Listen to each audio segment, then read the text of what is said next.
Bismillahirrahmanirrahim. Assalamualaikum warahmatullahi. InsyaAllah dalam video ni kita nak update sikit market bursa Malaysia dan juga kita nak tengok potensi dalam keadaan market yang tengah merah. Mungkin kita nak tengok di mana potensi yang mungkin kita boleh ambil peluang. So jangan ke mana-mana, jumpa lagi selepas ini insyaAllah.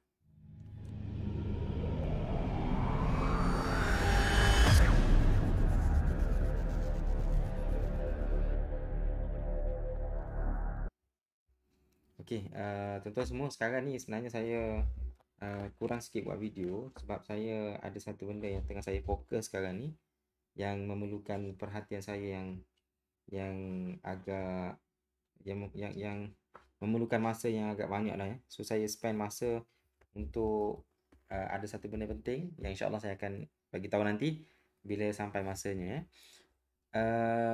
Okey, so hari ni dalam kesempatan yang ada ni mungkin saya nak tengok kita nak tengok dari segi apa ni, market. Okey, kalau kita tengok market sekarang ni khususnya di Bursa Malaysia, kalau kita tengok secara umum Bursa Malaysia kita ni, okey, dah lama berada sebenarnya dalam fasa sideways. Okey, berada dalam fasa sideways. Selepas kejatuhan pada Mac 2020, Bursa Malaysia membuat kenaikan dan berlaku penurunan kenaikan dan sebagainya, dan sekarang ni kalau kita tengok dia masih lagi berada dalam fasa sideways. Okey, fasa sideways yang mana sekejap, kita punya ni sebenarnya berlegar antara 1600 okey dengan 1500 sekitar itulah turun naik ya. Dan sebenarnya ramai di kalangan kita yang mungkin dah rasa macam fed up dengan pasaran saham khususnya di Bursa Malaysia. Sebenarnya fenomena ni bukan berlaku di Malaysia sahaja, bahkan boleh dikatakan kebanyakan pasaran saham berada dalam fasa yang agak kurang menarik. Okey, dan kalau kita tengok sekarang ni, beberapa minggu yang lepas, berusaha membuat penurunan yang saya yakin dan percaya ramai di kalangan kita yang mungkin sangkut di puncak. Membuat penurunan dan sekarang dia jumpa support dan kemungkinan akan membuat kenaikan balik lah. Wallahu alam tak pasti sama ada dia akan meneruskan penurunan untuk mencari support sekitar 1500 ataupun dia akan membuat kenaikan untuk mencari resistance 1600.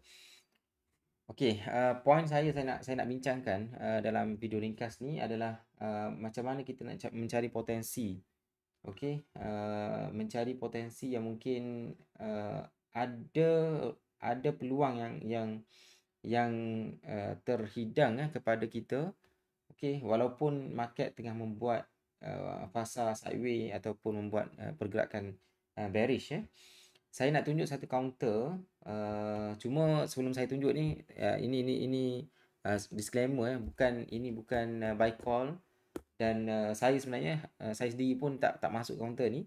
Okey, walaupun saya sebenarnya memang berhajat nak masuk semalam tapi saya tak sempat sebab saya pun ada komitmen lain semalam. Okey, menyebabkan saya terlepas lah.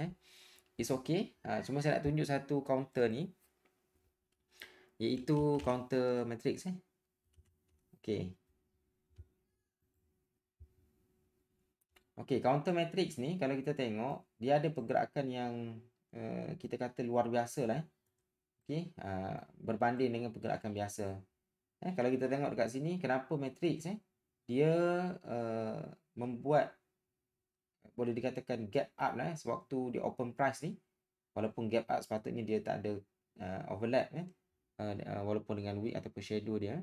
Tapi it's okay. Tapi kita tengok dia punya harga tutup dia pada 25 Mei dan harga buka pada 26 Mei berlaku gap up di sini. Okey, berlaku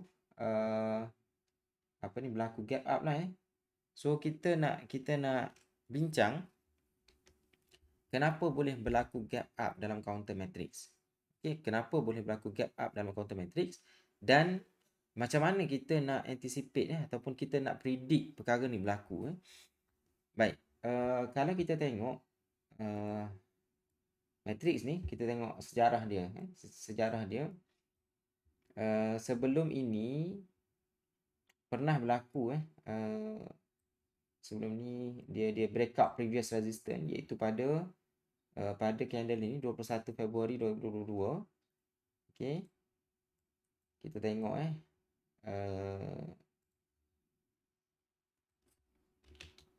dekat itu ini garisan resistance dia. Okey, garisan resistance dia. Okey. So pattern apa yang ada dekat sini? Okey. Kalau kita tengok secara umumnya, dia membentuk pattern apa ni? Dia membentuk pattern saucer lah walaupun saucer mungkin dia lebih lama tempohnya. Tapi kalau kita ambil apa ni, mungkin chart hourly punya chart.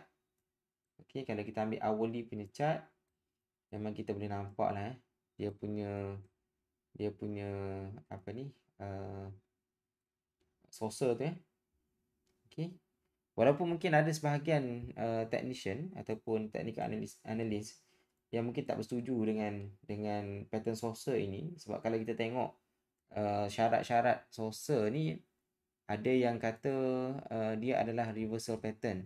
Bila reversal pattern, okey, bila reversal pattern, saucer ni kena berada di bawah, bukan berada di tengah-tengah Itu perkara yang khilaf lah di kalangan para ulama, okey, yang mungkin bagi saya tak penting pun untuk kita bahaskan Yang penting kita tahu implikasinya dan kita tahu macam mana cara nak gunanya, dan dia memberi kesan kepada kita punya trading. Itu yang penting tak penting kita nak bahaskan dari segi khilaf dan sebagainya tu siapa yang betul, siapa yang salah Yang penting decision yang kita buat itu memberi makna lah kepada kita, memberi benefit kepada kita So kalau kita ambil apa ni, daily punya chart, kalau kita tengok dekat sini, dia pattern ini sebenarnya dia continuation pattern lah. Okey, dia naik daripada uptrend, dia membentuk pattern ini. Okey. Dan bila berlaku breakout dengan volume yang signifikan dekat bawah ni, okey, nampak dia membuat pergerakan yang luar biasa dekat sini Maksudnya dia membuat kenaikan yang luar biasa So kenapa dia berhenti dekat sini? Okey, saya pun dah bahas banyak kali dah kenapa dia berhenti dekat sini. Penjelasannya adalah kerana okey, ni ilmu mahal ni. Kepada sesiapa yang mungkin belum join sebelum ni, okey, kita boleh tengoklah dekat sini dia membentuk pattern saucer. Okey.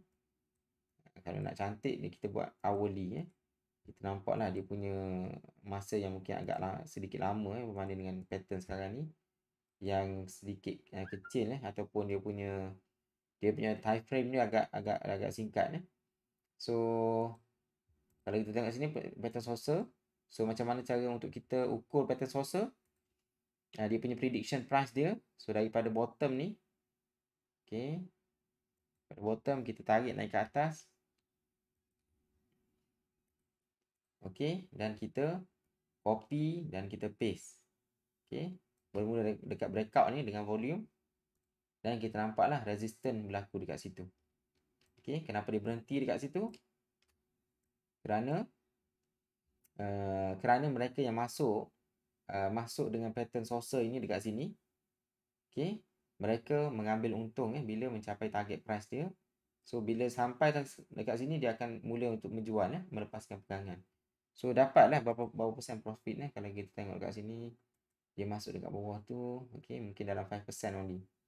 Okey, mungkin kalau saya ni mungkin tak berapa menarik lagi Tapi okeylah dalam masa berapa hari ni.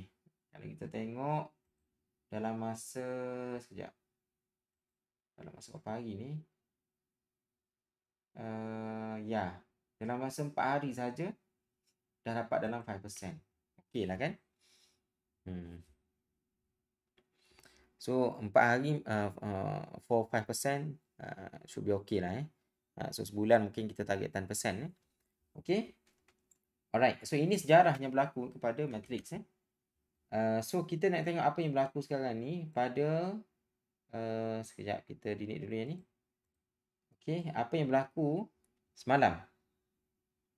Okey, bukan semalam kita berlaku 2 hari lepas So, perkara yang sama, history repeat itself, one of the important what we call important principle of technical analysis So, history repeat itself, kita kata yang ni pattern saucer. Okey, yang ni pattern saucer. Okey, dia berlaku breakout pada 25 Mei dengan volume yang signifikan. Okey, so saya sebenarnya nak masuk dekat area sini. Yang saya nak lepaskan pegangan ke atas ni lah. Okey, tapi saya terlepas malam. Tak sempat. In fact, sebenarnya saya nak masuk pada petang 25 Mei. Tapi waktu ni tak sempat masuk. Okey, so tak sempat lah ni lah. So kalau kita tengok dari segi prediction dia punya X to X target adalah, kalau kita tengok dekat situ, lebih kurang lah tuan-tuan saya pun tak sempat nak ni, saya ada urusan lain lagi. Okay, so kita copy, kita paste kat situ. So sepatutnya dia punya target price dia adalah sekitar dekat situ. Okay, cuma kalau kita tengok sekarang ni dia punya sentiment dia berlaku penurunan cuma dekat candle ini, okay, yang ni kita kena bahas detail sikit sebab kalau kita tengok dekat sini mungkin dia dah membentuk macam evening star okay. Oh sorry, bukan evening star, seolah-olah macam membentuk morning star dekat sini. Okay, walaupun dia candle hijau. Okay, hijau ni kita kena clarify sama ada petang semalam dia punya apa ni, direction dia adakah waktu sebelum tutup tu adalah ke bawah, okey, atau maksudnya ke bawah sini ataupun daripada bawah ni dia naik ke atas itu penting sebab kita nak tengok dari segi momentum sekarang ni. Dia punya sentiment sekarang ni untuk candle 26 Mei ni sama ada dia moving upward ataupun dia moving downward so macam mana cara kita nak tahu dia punya pergerakan dia? Kita kecilkan time frame. Okey, mungkin kita ambil 5 minit punya time frame. Okey, kalau kita tengok dekat sini 5 minit punya time frame, sekejap, mungkin 5 minit tak berapa menarik. Kita ambil 3 minit dan kita ambil line chart Kita ambil line chart. Memang dia pergerakan sideways lah semalam kalau kita tengok. Maksudnya dia naik, dia turun naik. Cuma yang last kali dia berlaku penurunan ini. Okey, maksudnya dari pukul 4.30 tu dia turun. Maksudnya dia momentum dia turun lah. Okey, maksudnya pergerakan last kali, okey, pergerakan petang semalam, adalah sekejap. Maksudnya 4.30 semalam dia tolak harga ke bawah. Maksudnya momentum dia ke arah bawah sekarang ni. Kalau kita ambil sentimen di hujung-hujung pasaran semalam, waktu market semalam, dia punya sentimennya adalah ke bawah ni. Okey, saya dari situ sampai ke bawah ni. Okey. Pagi dia naik ke atas, tengah hari dia sideways, and then half an hour sebelum market tutup semalam dia ke arah bawah. So ada possibility juga dia punya market direction dia akan ke bawah ni. Okey. Dia ada possibility jugalah. Maksudnya hari ni ada kemungkinan yang market akan membuat penerusan dia punya penurunan dan dia akan mengujilah resistance tentu support punya line ni sama ada resistance ini berfungsi sebagai support ataupun sebaliknya. Sama ada dia akan melantun ataupun dia akan terus membuat penurunan ke bawah. Okey. Alright, so sedikit pening sikit tak apa. Okey, yang tu maksudnya kalau kita membuat entry di sini, mungkin kita dah boleh ambil profit dekat atas ni. Okey, waktu petang semalam lah. Okey, sebelum 4.30. Kalau kita buat entry dekat situ, so kita boleh buat kita boleh exit dengan 3% profit. Okey, untuk intraday dah agak menarik. Cuma kalau untuk swing tak cukup lah kalau untuk swing itu mungkin kita boleh hold lagi dan kita tunggu sama ada hari ni dia akan meneruskan penurunan, meneruskan kenaikan, okey, untuk mencapai dia punya target price, ataupun kalau dia buat penurunan sekiranya resistance atau support punya line ini break, so kita boleh membuat cut loss ataupun yalah, kita buat cut loss, kita buat stop loss, kita kita lepaskan pegangan. Okey, sekiranya kita tak dapat pegangan, mungkin dia akan meneruskan penurunan Okey. So yang penting sekali tuan-tuan, sebagaimana biasa, yang paling penting sekali adalah kita punya trading plan, dan kita kena berdisiplin dengan kita punya plan Okey, make sure kita follow dan kita tahu apa yang kita buat yang tu saja sembang-sembang kita pada pagi ni. Saya pun nak meneruskan saya punya tugasan saya yang saya rasa saya akan share nanti bila sampai masanya.